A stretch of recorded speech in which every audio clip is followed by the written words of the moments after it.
Kennt ihr das? Ihr fallt in ein Loch und wacht in einer Welt voller Monster auf und wisst nicht, ob ihr ihnen vertrauen könnt? Ihr wisst auch sicher schon, worum sich diese Folge drehen wird. Ja, es geht um Undertale, endlich!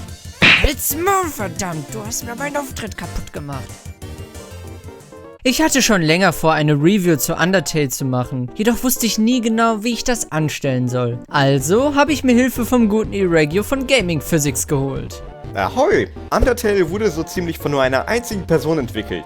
Toby Fox. Dieser wollte ein Rollenspiel entwickeln, welches anders ist als das, was man üblicherweise kennt. Ein bisschen wie Earthbound, wovon Toby Fox sich hat auch inspirieren lassen.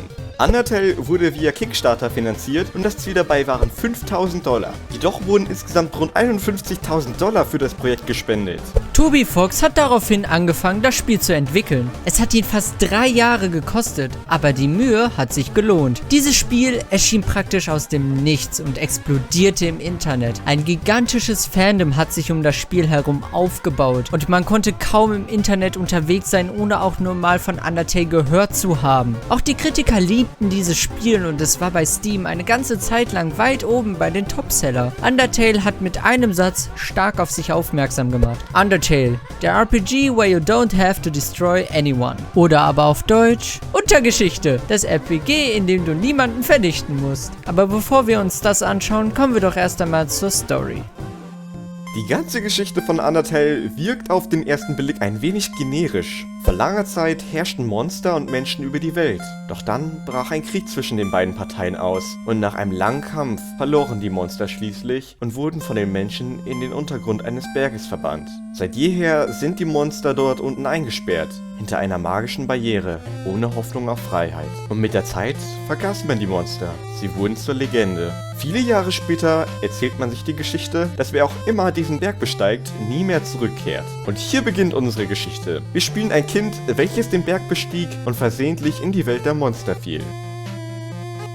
Direkt zu Beginn trifft man auf Flowey. Flowey the Flower. Ist doch eine nette, harmlose Blume, oder? Hey, schaut mal, wie nett er ist. Er will uns helfen, uns hier zurechtzufinden. Oh, wie liebenswürdig.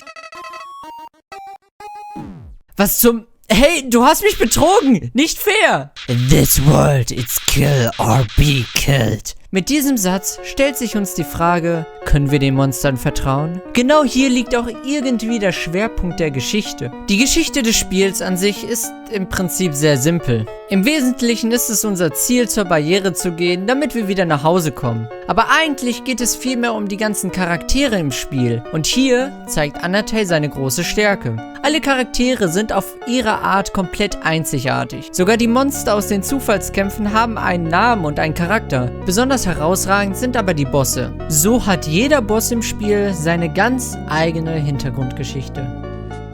Die Dialoge sind auch alles andere als langweilig. Sie sind eigentlich voller Humor, dummer Witze und haben einfach eine ganze Menge an Charakter. Man könnte sagen, dass Undertale sich sehr oft nicht wirklich ernst nimmt. Und das würde ich auch so unterschreiben. Ein gutes Beispiel hierfür sind die Skelettenbrüder Sans und Papyrus, welche übrigens nach den Fonts benannt wurden, in welchen sie auch sprechen. Nie fand ich zwei Skelette sympathischer und nie zuvor habe ich so sehr über dumme Knochenwitze gelacht.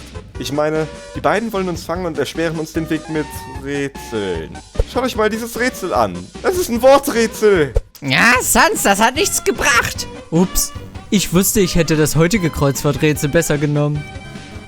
Solche Dialoge sind keine Ausnahmen. Aber auch wenn Undertale sich sehr oft nicht zu ernst nimmt, weiß es genau, wann es wirklich ernst sein muss. Wenn man aber den Humor nicht mag, hat man hier sehr wahrscheinlich schon seine ersten Probleme mit dem Spiel. Die Story von Undertale lebt neben den Charakteren auch von den Entscheidungen des Spielers. Die kleinste Entscheidung kann alles verändern. Oder es ist die Summe der Entscheidungen und Taten, die man vollbracht hat, welche die Geschichte dann in eine andere Richtung lenkt. Und wenn ich meine alles verändern, meine ich auch alles. Es ist nicht einfach so, dass ein paar Dialoge anders sind. Das ganze Spiel verändert sich, da die Beziehungen zu den Charakteren anders sind.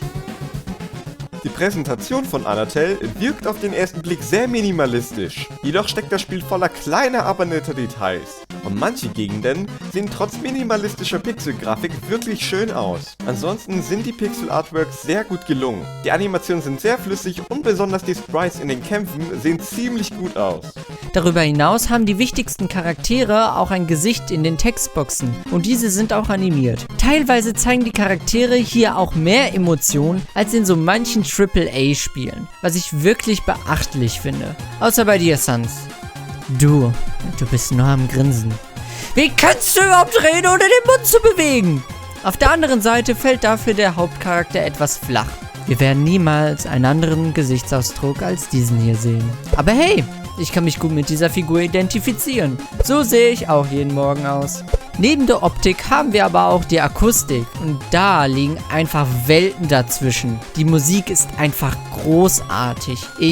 Ich habe kaum Worte, um zu beschreiben, wie unfassbar gut und passend jedes einzelne Stück ist. Jeder einzelne Track hebt sich von den anderen ab und bleibt im Kopf. Ich habe selten ein Spiel gespielt, bei dem ich wirklich teilweise einfach nur der Musik gelauscht habe, anstatt das Spiel zu spielen. Ich meine, hey, ich höre sie gerade in diesem Moment, wo ich das Skript schreibe.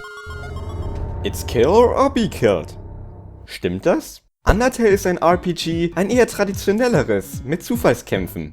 Ihr habt in jedem Kampf immer 4 Möglichkeiten. Fight.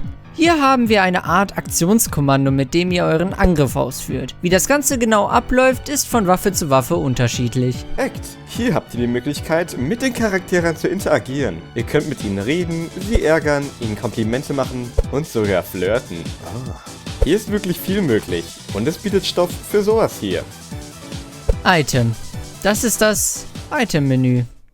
Hier gibt es Items und ihr könnt Items nutzen. Yep. Items. Und dann gibt es noch die Mercy-Funktion. In Undertale müsst ihr die Monster nicht töten. Ihr könnt auch mit ihnen reden und wenn ihr alles richtig macht und der Name des Monsters gelb ist, könnt ihr diese verschonen. Jedoch bekommt ihr dann nur Gold und keine XP und euer LV steigt nicht. Wofür LV steht? Love natürlich. Da! Je mehr Monster ihr tötet, desto mehr Love habt ihr und desto stärker werdet ihr auch. Was ihr im Endeffekt tut, ist aber dann eure Entscheidung. Ob ihr nun tötet oder nicht. Während die Gegner angreifen, seid ihr aber nicht untätig. Ihr spielt dann dieses Herz hier und plötzlich wird das Spiel zu einem Bullet Hell. Ihr müsst eigentlich in 90% der Fälle immer nur ausweichen.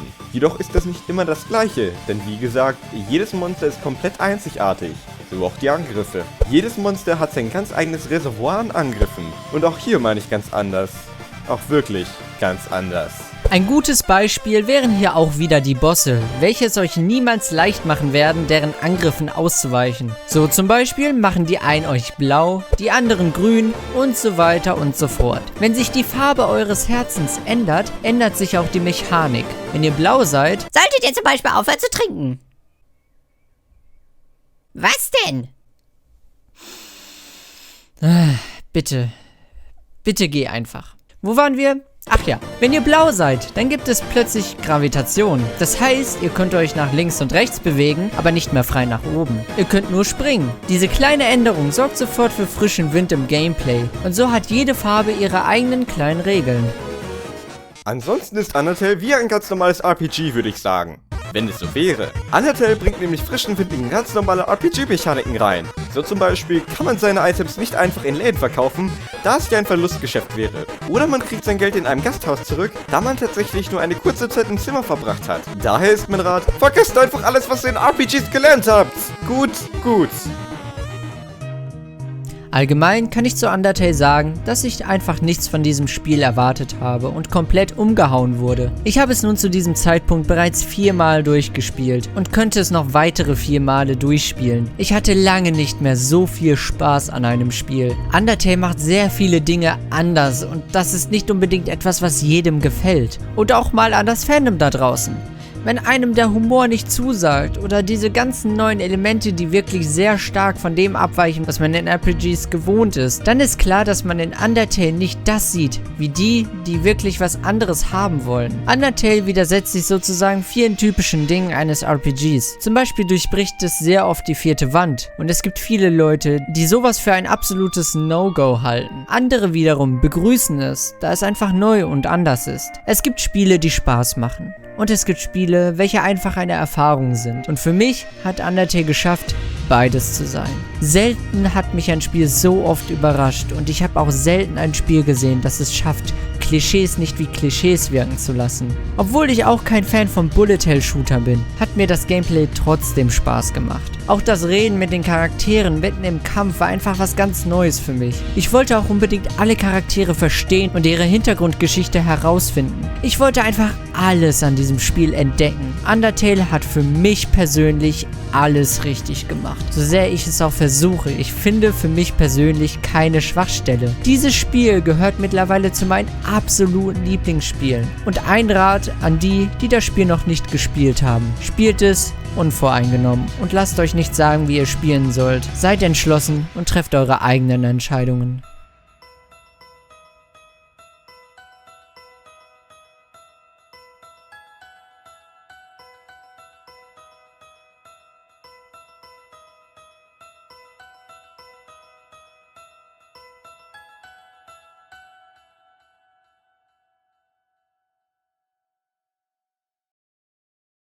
Hallöchen Leute, willkommen zu Endcard. Du, der gerade zuschaut, ihr alle, ihr könnt euch nicht vorstellen, was eine Arbeit das war. Also entweder ihr mögt es, oder da ist die Tür. Nee, Spaß beiseite. Wenn euch das Video gefallen hat, würdet ihr mir wirklich sehr damit helfen, wenn ihr dem Video einen Daumen nach oben gebt, das teilt, abonniert und den ganzen Kram. Ihr kennt das. Und ja, es ist nicht so dahergesagt. Das würde mir wirklich helfen. Und hier gibt es noch ein Video, ausnahmsweise kein empfohlenes Video von mir, sondern ich war bei Irregio bei einem Video dabei. Der gute Mann, der mir hier geholfen hat. Geht dahin, checkt seinen Kanal aus, lasst ihm ein wenig Liebe da, der hat mir gut geholfen. Und ja, damit würde ich sagen, tschüss, bis zum nächsten Mal. Bye, bye.